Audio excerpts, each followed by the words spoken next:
Beef ഇഷ്ടപ്പെടുന്നവരാണോ നിങ്ങൾ? എങ്കിൽ തീർച്ചയായും ഈ വീഡിയോ ഒന്ന് കണ്ടു നോക്കുക. ബീഫിൻ്റെ വെറൈറ്റി രീതിയിലും എന്നാൽ എളുപ്പത്തിൽ ചെയ്യാൻ കഴിയുന്നതുമായ ഒരു റെസിപ്പിയാണിത്. നിങ്ങൾ ഒരു വട്ടമെങ്കിലും ഇതൊന്ന് പരീക്ഷിച്ച് നോക്കുക. ഞാൻ ആദ്യമായാണ് എൻ്റെ സ്വന്തം വോയിസിലൊരു വീഡിയോ ചെയ്യുന്നത്. അതിൻ്റെ പോരായ്മകൾ ഒരുപാടുണ്ട്. എഡിറ്റിങ്ങിലൊക്കെ ഒരുപാട് പോരായ്മകളുണ്ട്. നിങ്ങളെല്ലാവരും അത് ക്ഷമിക്കണം. ആദ്യമായാണ് നിങ്ങളെൻ്റെ ചാനൽ കാണുന്നതെങ്കിൽ സബ്സ്ക്രൈബ് ചെയ്യാൻ മറക്കരുത്. കൂടെ അടുത്തുള്ള ബെല്ലൈക്കൺ കൂടി പ്രസ് ചെയ്യുക. ഞാനിന്ന് തയ്യാറാക്കാൻ പോകുന്നത് ബീഫ് റോസ്റ്റാണ്. അതിനായി 1/2 കിലോ ബീഫാണ് ഞാൻ എടുത്തിട്ടുള്ളത്. കഴുകി വൃത്തിയാക്കിയ ബീഫ് ഒരു കുക്കറിൽ ആവശ്യത്തിന് മഞ്ഞൾപ്പൊടിയും ഉപ്പും ചേർത്ത് ഇളക്കി ഗ്യാസിൽ വെച്ച് വേവിച്ചെടുക്കുക. ഓരോരുത്തരുടെയും കുക്കറിൻ്റെ കപ്പാസിറ്റി അനുസരിച്ച് ഒരു 3-4 വിസിലാകുമ്പോഴൊക്കെ ബീഫ് വെന്ത് കിട്ടും. ഇനി നമുക്കിതിൽ ചേർക്കേണ്ട സാധനങ്ങൾ എന്തൊക്കെയാണെന്ന് നോക്കാം. 3 സവാള, 10-15 ചുവന്നുള്ളി, 4 പച്ചമുളക്, 10 അല്ലി വെളുത്തുള്ളി, 1 കഷ്ണം ഇഞ്ചി, 2 തക്കാളി ഇത്രയും ചെറുതായി അരിഞ്ഞതും തേങ്ങ പൂളി ചെറുതായി അരിഞ്ഞതുമാണ് ഇതിൽ ചേർക്കാനായിട്ട് തയ്യാറാക്കേണ്ടത്. ഇനി ചുവട് കട്ടിയുള്ള ഒരു ചട്ടി ഗ്യാസിൽ വെച്ച് ആവശ്യത്തിന് വെളിച്ചെണ്ണ ഒഴിച്ച് ചൂടാകുമ്പോൾ കടുകിട്ട് പൊട്ടിക്കുക. കടുക് പൊട്ടുമ്പോൾ അരിഞ്ഞു വെച്ചിരിക്കുന്ന തേങ്ങാ കഷ്ണങ്ങൾ അതിലിട്ട് ചെറിയ ബ്രൗൺ കളർ ആകുന്നത് വരെ നന്നായി ഇളക്കി മൂപ്പിച്ചെടുക്കുക. തേങ്ങ ഇവിടെ മൂത്ത് വന്നിട്ടുണ്ട്. ഇതിലേക്ക് നമുക്ക് വെളുത്തുള്ളിയും ഇഞ്ചിയും ചെറുതായി അരിഞ്ഞതും കറിവേപ്പിലയും കൂടി ഇട്ട് കൊടുക്കുക. ക്യാമറ കയ്യിലിരുന്നുകൊണ്ട് കറിവേപ്പില ഊരിയിടാൻ പറ്റിയില്ല. തണ്ടോടെയാണ് ഞാൻ ഇട്ടത്. കുഴപ്പമില്ല, നമുക്ക് അവസാനം തണ്ടെടുത്ത് കളയാം.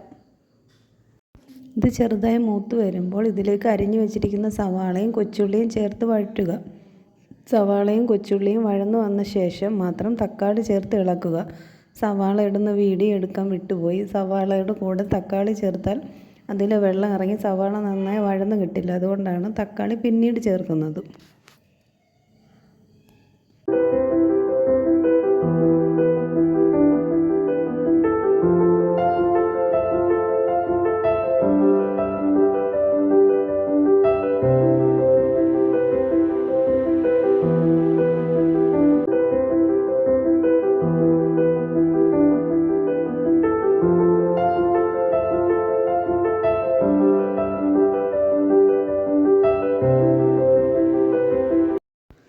ഇനി നമുക്ക് ഇതിലേക്ക് വേവിച്ച് വെച്ചിരിക്കുന്ന ബീഫ് ചേർത്ത് കൊടുക്കാം. ബീഫ് ചേർത്ത് നന്നായി ഇളക്കി കുറച്ച് സമയം അടച്ചു വെച്ച് ചെറിയ ഫ്ലെയിമിൽ ഗ്യാസിൽ അടച്ചു വെച്ച് വേവിക്കുക. വെന്ത ബീഫാണ്, എന്നാലും ഒന്നും കൂടെ സവാളയുടെ ഒക്കെ കൂടെ കിടന്നൊന്ന് ഇതാവാൻ വേണ്ടിയിട്ട് ഒന്നും കൂടെ ഒന്ന് അടച്ചു വെച്ച് വേവിക്കുക.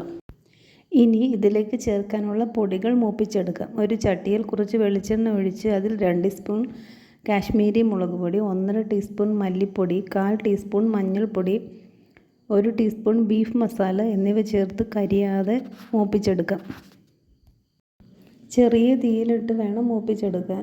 ഏകദേശം ഈ ഒരു കളറാവുന്നത് വരെ മൂപ്പിച്ചെടുത്താൽ മതി. ഒരുപാട് കരിഞ്ഞു പോകരുത്. ബീഫും സവാളയൊക്കെ ഇവിടെ സെറ്റായിട്ടുണ്ട്. അതിലേക്ക് നമുക്ക് ഈ പൊടി ചേർത്ത് കൊടുക്കാം. എന്നിട്ട് ചെറിയ തീയിലിട്ട് നന്നായി ഇളക്കി വെള്ളം വറ്റിച്ചെടുക്കണം. വെള്ളം വറ്റി നല്ല കുറുകി വരണം. ഈ സമയത്ത് ഉപ്പ് നോക്കാവുന്നതാണ്. ഉപ്പ് കുറവാണെങ്കിൽ കുറച്ചും കൂടി ഉപ്പ് ചേർത്ത് കൊടുക്കുക. നമ്മൾ ബീഫ് വേവിക്കാൻ വെച്ചപ്പോൾ ഉപ്പ് ഇട്ടിരുന്നു. അതുകൊണ്ടാണ് ഉപ്പ് നോക്കിയിട്ട് കുറച്ചും കൂടി ആവശ്യമുണ്ടെങ്കിൽ ചേർത്ത് കൊടുക്കാവുന്നതാണ്. ചെറിയ തീയിലിട്ട് അടുക്കി പിടിക്കാതെ നന്നായി ഇളക്കി വെള്ളം നന്നായിട്ട് തോർത്തിയെടുക്കണം. ഒരുപാട് ഡ്രൈ ആവണ്ട, റോസ്റ്റിൻ്റെ പരുവത്തിലാക്കി എടുക്കണം.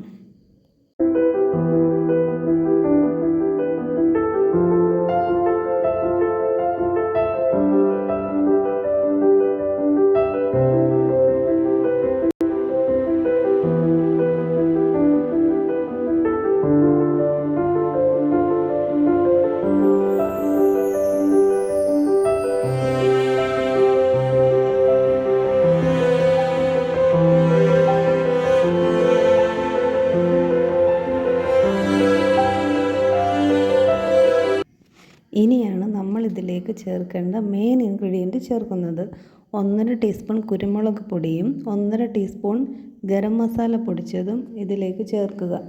ചേർത്ത് നന്നായി ഇളക്കുക. ഇതാണ് ഇതിൻ്റെ കറക്റ്റ് ടേസ്റ്റ് കിട്ടുന്ന സാധനം. വീണ്ടും ചെറിയ തീയിലിട്ട് നന്നായി ഇളക്കി യോജിപ്പിച്ച് വെള്ളം കുറച്ചുകൂടെ വറ്റിച്ചെടുക്കുക. കരിഞ്ഞു പോകാതെ നോക്കണം. ഒരുപാട് തീ കൂട്ടി വെക്കരുത്, ചെറിയ തീയിലിട്ട് ഇത് ഇളക്കി യോജിപ്പിച്ചെടുക്കാവൂ.